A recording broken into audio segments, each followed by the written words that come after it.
I find it amazing that parts of our lives are like little crumbs that come together eventually and actually do end up making the whole cake.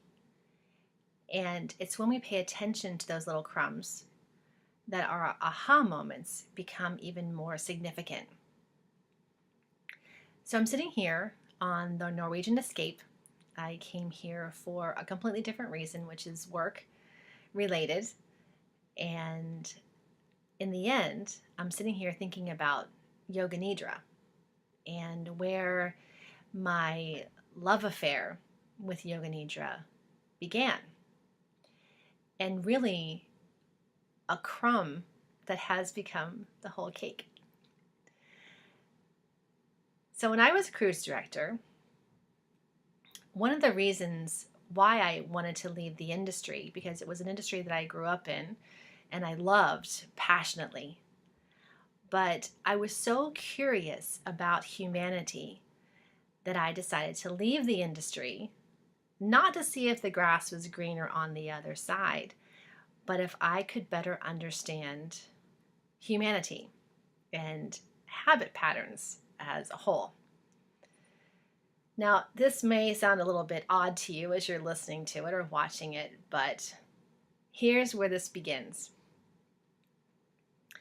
As I worked for Holland America, I would stand on the gangway during embarkation welcoming the guests on board, and they were awesome. Some were so excited to be there. Some were like, oh my God, I can't wait to get to my cabin. I'm so tired. I'm so hungry.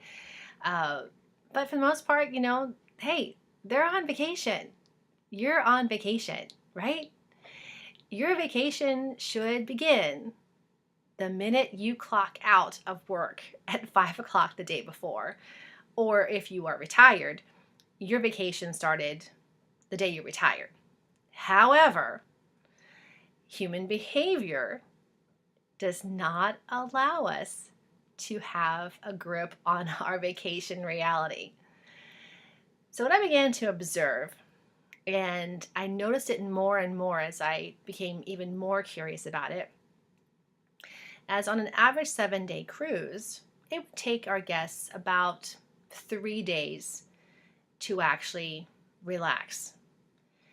And by the time the middle of the cruise is around, they're relaxed, opening up, finally starting to have some fun, really having fun, and then it's time to go home. So as I began to notice this type of behavior, I paid even closer attention when I would work the gangway on embarkation day welcoming guests on board. And I have a tendency to like to walk around and observe people and not always interact with them, just to watch and listen, because you learn more that way. So I would go by guest services. And did that guest just walk on board that ship ready for vacation? Absolutely. However, they had gone straight to the guest services desk to ask about disembarkation that was going to be happening 7 days later. They were not going to the bar to get a drink. They weren't going to their cabins to take a nap. They weren't off exploring the ship. They were not living in the present. They were living in the future. And that's pretty much what the average person does. We live in the future. We are so tied to what's going to happen in 7 days that we miss the pieces of our lives that are happening in front of us. So to go one step further with it, not only was I observing this on the ship, I would also pay attention to it when I was going anywhere. When I was traveling in a plane, in a car. But being in the airport was also something else, because it was always, I'll have fun when I get there. Or I'll relax when I have this. Or I'll be happy when I have that.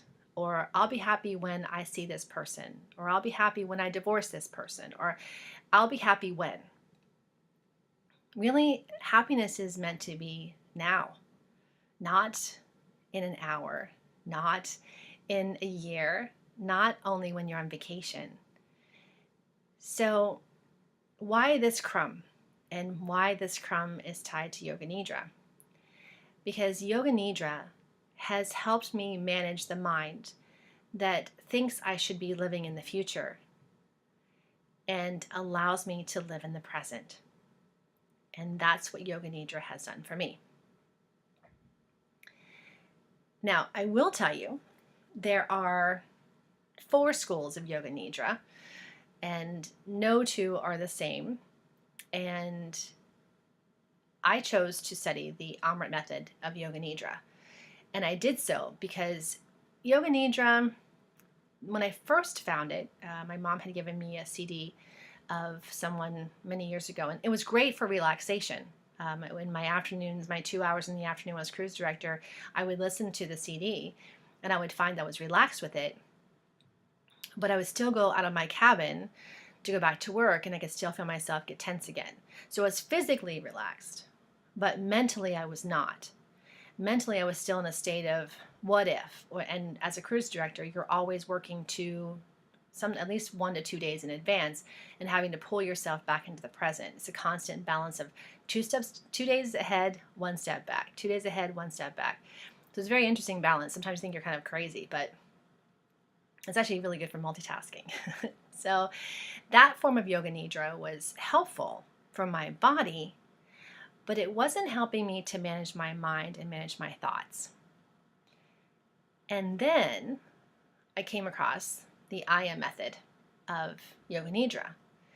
And what's so amazing about this methodology is that through the practice of it, and as a teacher and facilitator of it, the guided experience is for both the mind as well as the brain. And the mind is one thing. The brain is something else. They are 2 different things. So as we learn to manage our mind, we're actually slowing our brain waves down, which is a really good thing, by the way. And in slowing the brain waves down, it allows us to live in the present. It separates us from those monkey mind distractional thoughts of I'll be happy when, or I should do this, or I should have done that, or you're living so far in the future, or you're living so far in the past. Slowing your brain waves down actually allows you to live in the present. And when you live in the present, you are whole. And when you are whole and living in the present, you are much more full with your friends and your family and your coworkers and your boss, creative thought that comes as a result of it. The gateway to happiness now is to be happy now. And to be happy now is learning how to manage your mind and learning the difference between the brain and the mind. And that's what I got for the moment. Tune in for the next segment.